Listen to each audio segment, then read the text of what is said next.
simpanan, tapi ada yang dipakai Iya. ataupun disimpan Iya. gitu loh.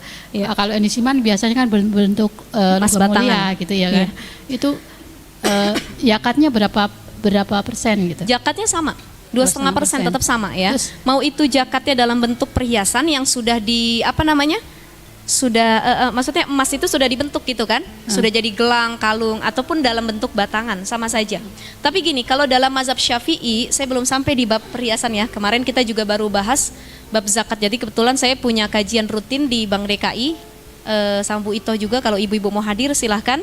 Insya Allah itu kajian rutin tentang fikih ya. Tapi ini masih di bab toharoh kita ya, masih bab awal juga. Nah, itu kalau dari mazhab Syafi'i ada beberapa pendapat. Pendapatnya begini, andai kata ada seseorang beli emas dan emas itu cuma dipakai perhiasan, buat hiasan saja tanpa ada niat investasi, disimpan atau dijual kembali, maka itu tidak wajib dizakati kalau menurut mazhab Syafi'i. Yang kedua itu keadaan pertama, dia beli emas nggak ada niat investasi atau jual saking ya udah memang cuman buat beli emas gitu. Kalau kita kan beda, kadang-kadang beli emas niatnya nanti dijual lagi, anak butuh sekolah dijual, ada uang lebih beli lagi gitu ya. Nah itu wajib dizakati karena kita buat investasi tabungan gitu. Ada orang yang kaya banget, hartanya banyak, investasi lainnya, makanya dia beli emas bukan buat dijual lagi atau buat tabungan, ya itu untuk hiasan dia aja gitu, untuk dipakai, itu nggak wajib dizakati kalau dalam mazhab Syafi'i. Yang kedua, ada orang beli emas tadi posisinya kayak kita, perhiasan juga tapi buat investasi tabungan juga, maka itu wajib dizakati. Nah ada yang ketiga, dia beli emas cuman untuk disimpan, bukan jadi perhiasan ya. Dia beli perhiasan dalam bentuk kalung, cincin dan lain sebagainya, tapi nggak pernah dipakai, emang buat disimpan aja tok. Investasi sewaktu-waktu dijual. Ibu punya nggak perhiasan yang nggak pernah dipakai? Ada tuh, pasti ada ya. Misalkan gelang, aduh sayang banget dipakai, taruh aja tuh di dalam kotaknya. Tiba-tiba gelang itu pas kita butuh kita jual, itu wajib dizakati kalau sudah nyampe haul dan nisab.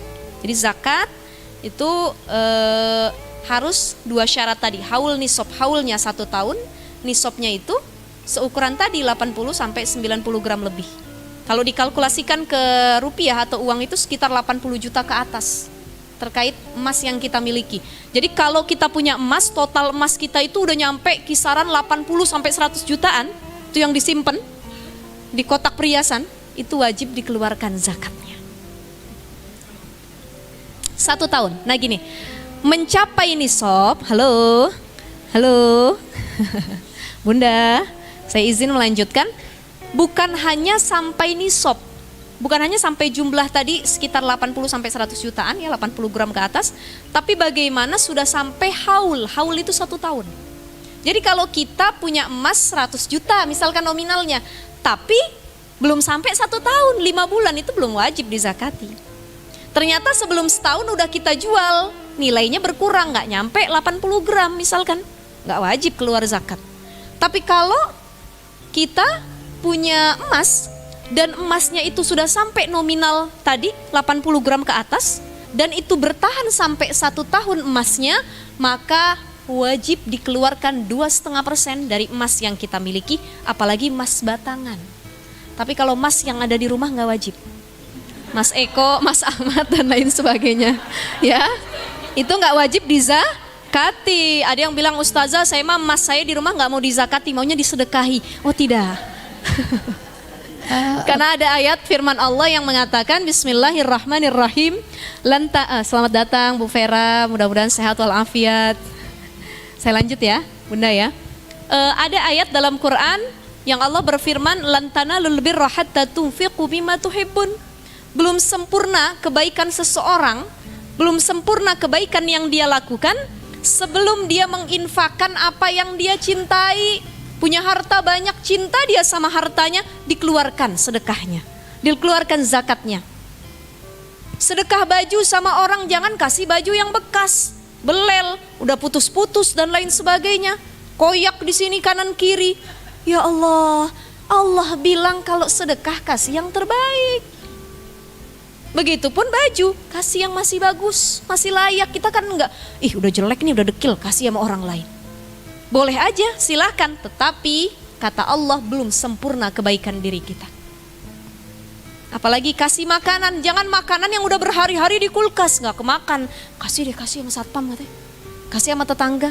Padahal Allah bilang berikanlah yang terbaik dari harta yang kita miliki. Nah ustazah, sekarang saya punya suami saya cintai, ada yang minta nih, disedekahin apa enggak? Disedekahin atau enggak? Ya enggak, kalau suami sendiri jangan ya Bu ya. Suami, anak ada yang minta, jangan disedekahin. Itu titipan dari Allah yang harus kita jaga. Tapi kalau terkait harta, materi, hal lainnya, hal duniawi yang memang menjadi kebanggaan diri kita, itu wajib untuk disedekahi. Makanya dalam profesi pun ada zakat profesi. Ya kan, misalkan dia profesi dokter, ada zakat dokter itu. Kalau pendapatan dia sudah mencapai haulnya 1 tahun, nisabnya sekian, itu wajib dikeluarkan zakatnya. Dia profesinya apa? Pedagang, pengusaha. Ya. Ini dagangannya hasil dagang online-nya saja, jualan baju, itu omsetnya 1 bulan bisa miliaran, wajib sedekah. Sedekah itu lebih boleh, kurang jangan. Zakat, berapa dikeluarkan zakat? Ini ibu-ibu sudah zakat? Kalau bisa zakat hari ini. Jangan sampai takutnya ada yang nggak ada umur, atau mungkin lupa, ya, karena batas zakat itu sampai sholat Idul Fitri. Setelah dari itu bukan dihitung zakat lagi tapi sedekah. Dan berdosa kita karena melalaikan membayar zakat.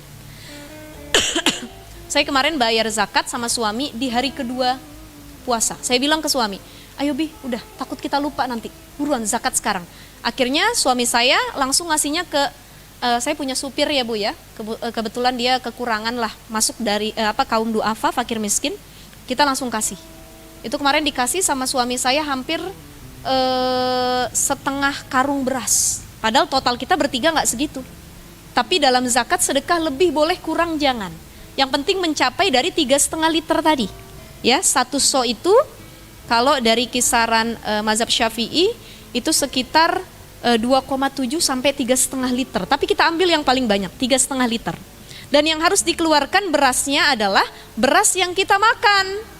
Kita makan beras pandan wangi yang seliternya 15.000. Jangan ngasih orang beras raskin.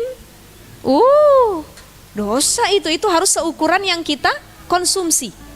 Tapi ustazah, saya sehari-hari makan beras yang ukuran cuma 8.000 seliter, 9.000 seliter. Saya pengen zakat yang 15.000 seliter. Boleh, nggak apa-apa. Silahkan. Jadi lebih baik itu bagus, kurang itu tidak bagus. Ya. Boleh nggak ustazah bayar zakat pakai uang? Kalau dari mazhab Syafi'i tidak boleh, harus dengan beras. Tapi mazhab Hanafi membolehkan bayar zakat pakai uang. Jadi kalaupun kita mau pakai uang, silahkan saja, berarti mengikuti pendapat dari mazhab Hanafi. Sekarang kan bisa ya, datang ke Amil, ini saya nggak beli beras, nanti Amil yang beliin, kita ngasih uang. Boleh, seperti itu ya. Baik ibu-ibu, ada lagi pertanyaan? Ya.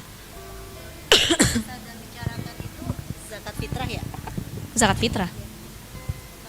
Kalau zakat mal itu bayarnya di luar Ramadan bisa.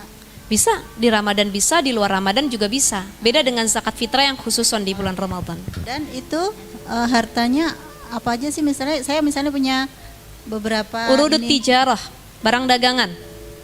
Kemudian lagi ternak, ibu punya ternak kambing, onta, sapi. Ada yang punya onta di sini? Enggak ada, mahal onta itu. Ya. Jadi kalau kita punya kambing, unta, apalagi sapi, dia sudah mencapai jumlah untuk dizakati, itu wajib keluar zakat. 5 unta, 1 kambing harus dikeluarkan. Ya. Nah, itu ada hitungannya tersendiri. Kalau dalam fikih itu lebih panjang ya, hitungan-hitungannya banyak. Berapa kambing keluarnya segini. Jadi yang pertama barang dagangan, urudut tijarah. Yang kedua adalah hewan ternak tadi, tapi ternaknya yang tadi saja, kambing, sapi dan lainnya. Ya. Kemudian apalagi zahab wal fiddah, emas dan perak. Apalagi hasil tanaman. Ibu punya sawah di kampung 5 hektar. Ya, kecuali illa tadi. Hasil panen tanaman itu dia nggak usah ngikutin haul. Kan kalau yang lain itu cukup 1 haul ya, setahun. Tapi kalau panen tanaman itu kan nggak harus setahun. Ada yang punya sawah? Ada ya, pasti tahu ya. Ada yang 6 bulan sudah panen, ada yang 5 bulan sudah panen. Kalau sudah panen dan jumlahnya sudah mencapai nisabnya, wajib dikeluarkan 2,5%. Dan yang dizakati tanaman yang panen itu adalah untuk tanaman yang biji-bijian ya, itu kan harusnya yang biji-bijian. Biji-bijian ini yang mengenyangkan. Jadi nggak semua biji-bijian yang kita punya dizakati. Ibu punya biji anggur, punya biji apa, zakat nggak usah enggak. Jadi biji-bijian yang mengenyangkan, jagung, apalagi kacang apa yang dijadikan makanan, gandum, beras dan lain sebagainya itu wajib dizakati. Tapi kalau kemiri, lada itu nggak wajib. Ngenyangin apa enggak? Saya makan kemiri, alhamdulillah kenyang. Saya makan ladang kan enggak, itu tidak mengenyangkan, bukan makanan pokok. Jadi yang wajib dizakati adalah biji-bijian yang menjadi makanan pokok, gitu, ya. Untuk tanah ladang itu enggak. Tanah ladang kan ditanamin, ini kan? Tapi di kampung saya tuh tanamin pohon jati gitu kan, panennya lama ya Ustazah. Nah pas kita jual pohonnya itu, apakah kita harus mengeluarkan zakat? Pohon jatinya nanti bakal dijual. Iya. Oh berarti itu urudut tijarah masuknya. Nanti didagangkan. Ya didagangkan dari pohon jati tersebut. Yang panen tanaman itu adalah buah-buahan dan biji-bijian. Misalkan ibu punya 5 hektar mangga. Sudah sampai nisab dan haulnya, maksudnya sudah panen, nggak usah haul ya. Kalau tanaman itu sudah panen dan sudah nyampe nisabnya, wajib keluarkan zakatnya. Tapi kalau tadi misalkan kita nggak panen ustazah, bukan untuk konsumsi, tapi dijualkan, itu urudut tijarah, masuknya dagangan.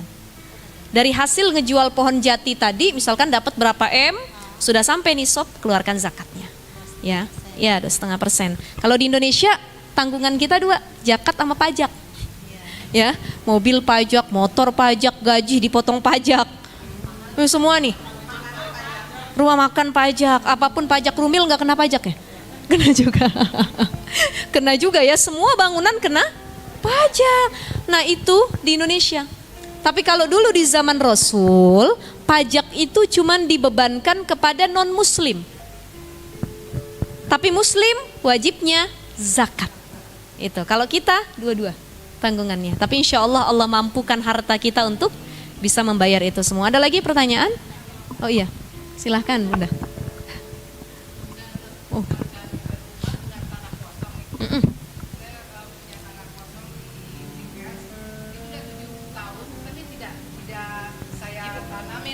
Jadi Kosong saja, lahan kosong ya? Iya, lahan kosong aja gitu, ada 1.000 meter.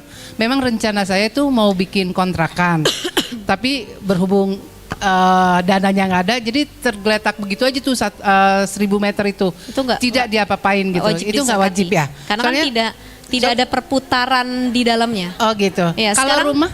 Kalau rumah enggak juga. Nggak juga ya? Kan tidak ada ini ya, kan cukup dengan pajak. Kalau zakat tidak. Oh zakat nggak. Jadi zakat ini gini, sesuatu yang harta itu berputar. Oh yang menghasilkan ya? Yang menghasilkan. Sekarang kita gini, kita kita punya hasil panen tadi. Butuh nggak ketika kita punya sawah nih, buat numbuhin padi tadi, butuh nggak pengairan sawah? Ada biayanya nggak? Ada. Pupuknya butuh nggak? Pupuknya ada pembiayaan? Bayar petani nggak? Bayar. Nah itu kan butuh. Kayak orang urudut tijarah, barang dagangan, dia ada karyawan, ada operasional dan lain sebagainya. Maka itu zakat itu wajib dikeluari kalau sudah mencapai nisab dan sudah masuk perhitungan. Hati-hati ibu-ibu. Kalau karyawan udah kebayar, operasional udah ketutup, semua modal sudah balik dan nisabnya lebih, baru zakat. Tapi kalau misalkan belum ketutup yang lain-lain, belum gaji orang, belum apa orang, itu belum kena, belum sampai nisabnya, gitu ya.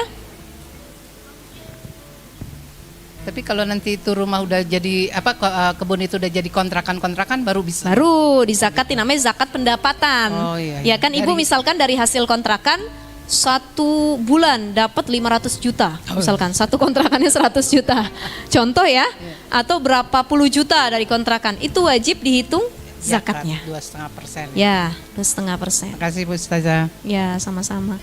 Ada lagi ya, Bunda? Silakan. Saya lupa Bu tadi nyariin minum. Nggak ada lagi puasa. Ya.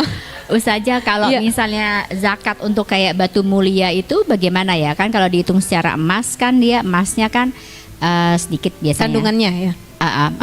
Tapi kan maksudnya kan kalau kayak misalnya batu mulia itu kan biasanya apa dari harga beli, tapi kan itu kan dipakai. Kalau dijual nilainya seukuran emas atau tidak? Enggak ya, tapi biasanya sih menurun dari harga dari harga beli. Tapi tidak seperti emasnya. Jadi misalnya kalau emasnya cuma 3 gram bukan seharga 3 gram. Enggak, cuma Oke. pertanyaan saya gini. Itu yang kena zakat itu tuh yang semua yang kita punya, atau misalnya kalau kita pakai kayak barang-barang seperti itu juga harus kita zakatin. Yang tadi saya sampaikan terkait perhiasan. Jadi kalau perhiasan itu cuman dipakai tapi bukan jadi investasi, kalau dari mazhab Syafi'i itu nggak wajib dizakati. Tapi kalau perhiasan itu kita punya semuanya dan niatnya untuk investasi, kemudian dijual kembali, bukan hanya jadi hiasan saja, itu wajib dikeluarkan zakatnya. Tapi itu mazhab Syafi'i. Kalau mazhab Hanafi mengatakan mau itu cuman dipakai gelangnya, mau itu cuman disimpan, baik batu mulia atau apapun itu ya, tetap wajib keluar emasnya. Kalau mazhab Hanafi. Apalagi kalau jadi kayak koleksi kayak gitu ya. Kalau jadi koleksi gitu kan, masa iya dia punya koleksi sampai miliaran tapi dia nggak ngeluarin zakatnya. Oke, nah Gitu, jadi itu kalau perhitungannya itu kalau kayak batu-batu mulia kayak misalnya kayak berlian. Sesuai dengan harga nilainya saja. Oh, yang harga pas kita dijualnya. beli. Oh gitu. Misalkan kita tahu nih harga berlian atau batu mulia itu segramnya berapa misalkan. Kan itu ada kan hitungannya kan. Contoh segramnya sekian juta, itu nanti dijumlah saja dengan yang kita miliki. Kalau total berlian atau batu mulia yang kita punya sudah mencapai nisab emas perak itu sekitar 80 sampai 90 graman ya, atau kalau dikalkulasikan uangnya itu ada yang mengatakan para ulama 80 juta ke atas. Itu wajib untuk dizakati. Gitu ya Bunda ya, kurang Oke. lebih. Nah, ada yang nanya nih kayak misalkan pakaian branded. Tas branded ya. Kalau pajak kena nggak? Kena kan? Kalau pajaknya kena. Ada orang punya apa yang tadi? Hermes itu ya, kremes. Orang punya kremes sampai MM-an gitu ya. Boleh nggak itu? Itu ya termasuk barang-barang yang mewah gitu. Sebenarnya kalau zaman dulu itu nggak disebutin sih barang-barang branded, kan nggak ada di zaman Rasul ya. Tapi yang disebutkan adalah zakat pendapatan, emas, perak. Tapi paling tidak barang-barang branded itu bisa kita analogikan kepada zahab dan fiddah. Tadi emas dan perak. Sesuatu yang bernilai atau berharga baru nanti dikeluarkan zakatnya 0,5%. Toh pajaknya aja kita keluarkan, masa zakatnya nggak mau kita keluarkan ya. Ada ibu yang punya?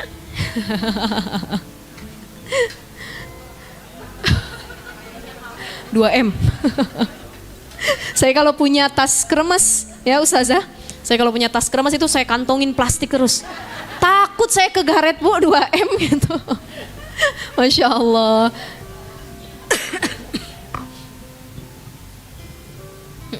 Kalau udah nyampe nisab ya wajib dizakati, apalagi nyimpan uangnya kan dari hasil pendapatan. Itu namanya zakat pendapatan masuknya. Jadi misalkan Teteh jadi dokter, nabung tuh. Kita kan tahu kerjaan kita per bulan tuh apa, kemudian kita tabung, ya. Kita nabung dari hasil dagangan, berarti itu hasil dagangan. Setelah kita tabung, udah nyampe nih angka sekian, udah nyampe haul 1 tahun, berarti wajib dizakati. Tapi ternyata kalau enggak nyampe haul 1 tahun, misalkan kita punya di rekening 100 juta dari hasil pendapatan.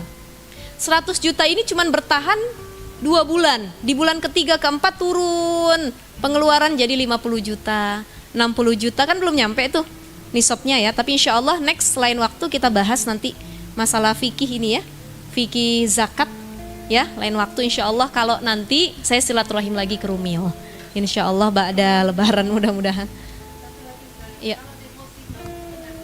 Nah, itu kan tadi tabungan kan, deposit kan termasuk. Nah itu masuknya zakat pendapatan, kan kita itu bisa deposit, bisa nabung itu kan dari pendapatan yang kita miliki ya, betul ya.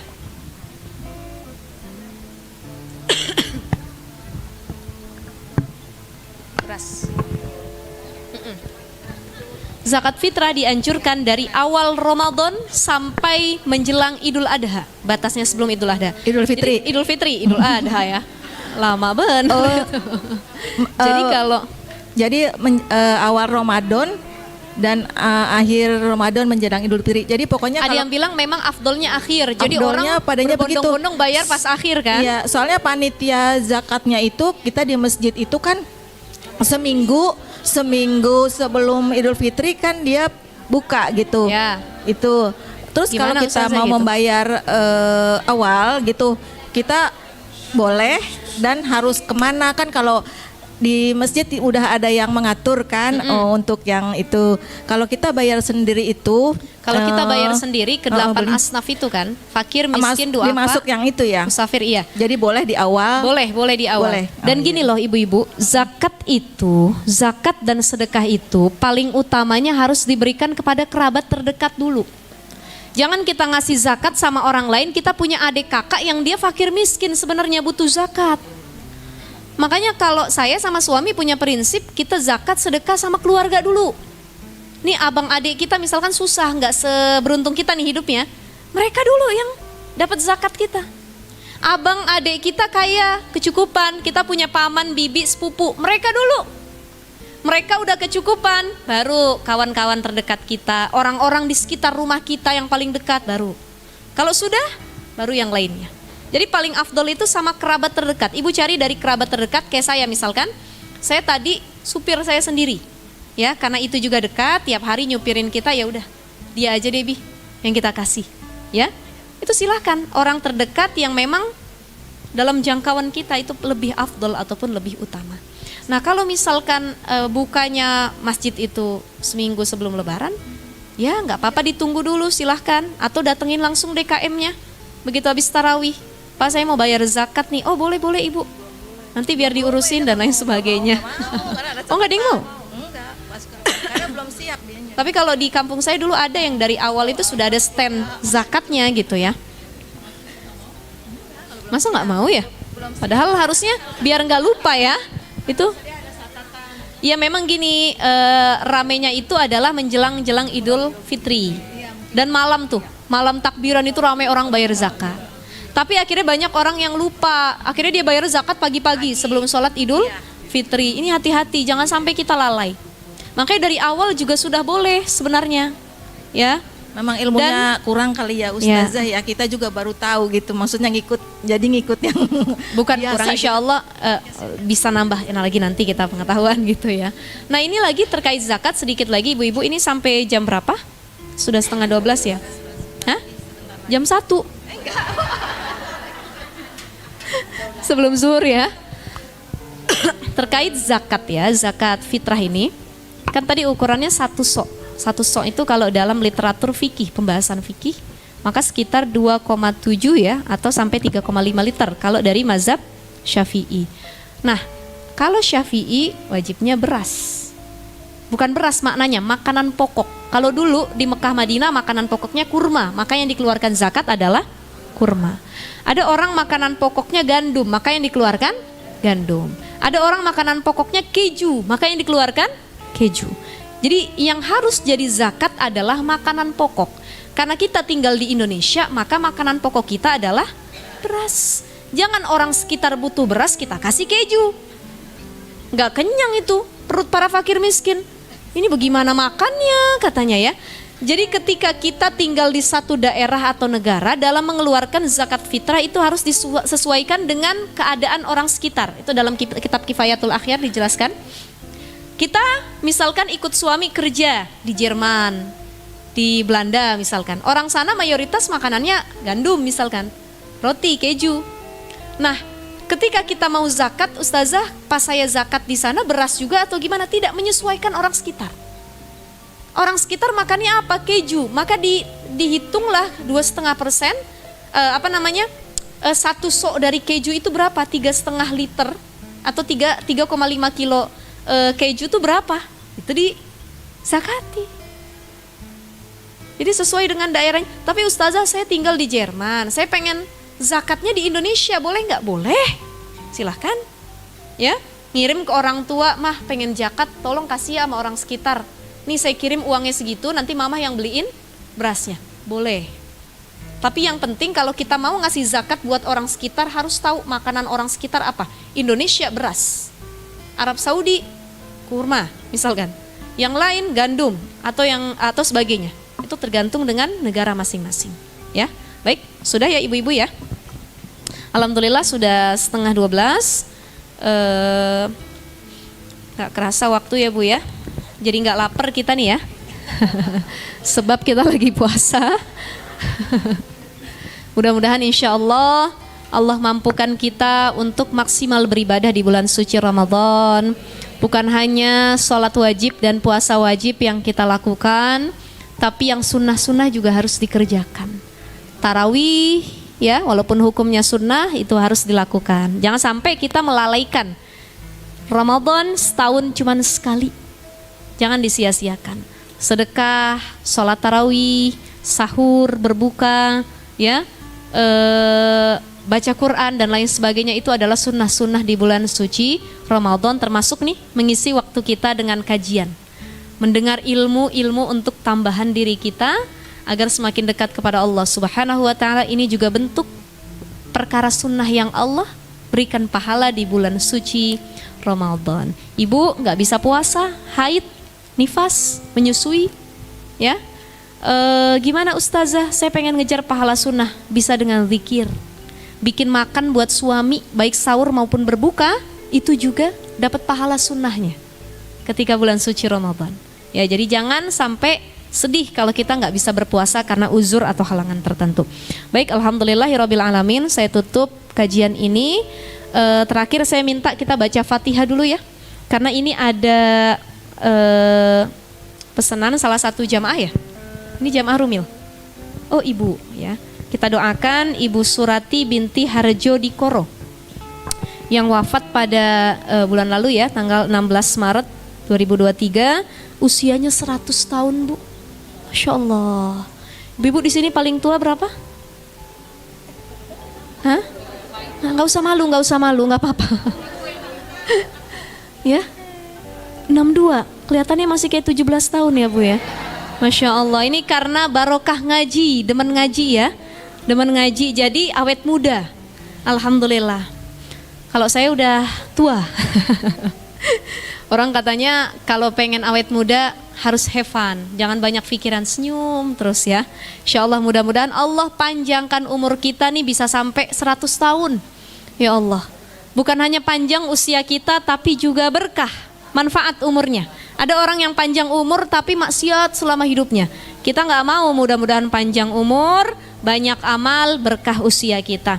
Kita doakan Ibu Surati, mudah-mudahan kuburnya Allah jadikan raudhah min riyadil jannah, taman daripada taman syurga.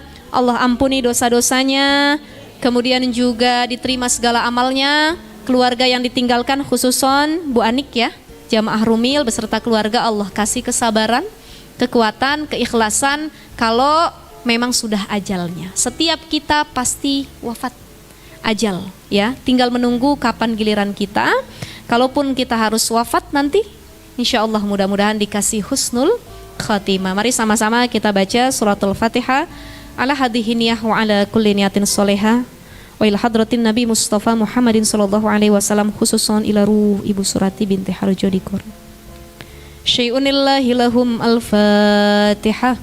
A'udzu billahi minasy syaithanir rajim. Bismillahirrahmanirrahim. Alhamdulillahi rabbil alamin. Arrahmanir rahim. Maliki yaumiddin. Iyyaka na'budu wa iyyaka nasta'in. Ihdinas siratal mustaqim. Siratal ladzina an'amta 'alaihim ghairil maghdubi 'alaihim waladdallin. Rabbana ighfir lana wa liwalidayna amin. Subhanakallahumma wa bihamdika nashhadu an la ilaha illa anta nastaghfiruka wa natubu ilaik. Kurang lebihnya mohon maaf Ibu kalau saya tadi ada yang salah ya dalam penyampaian. Saya mohon ridhonya, mohon maafnya. Mudah-mudahan silaturahim di lain waktu. Billahi taufiq wal hidayah. Wassalamualaikum warahmatullahi wabarakatuh. Waalaikumsalam warahmatullahi wabarakatuh. Jazakillah.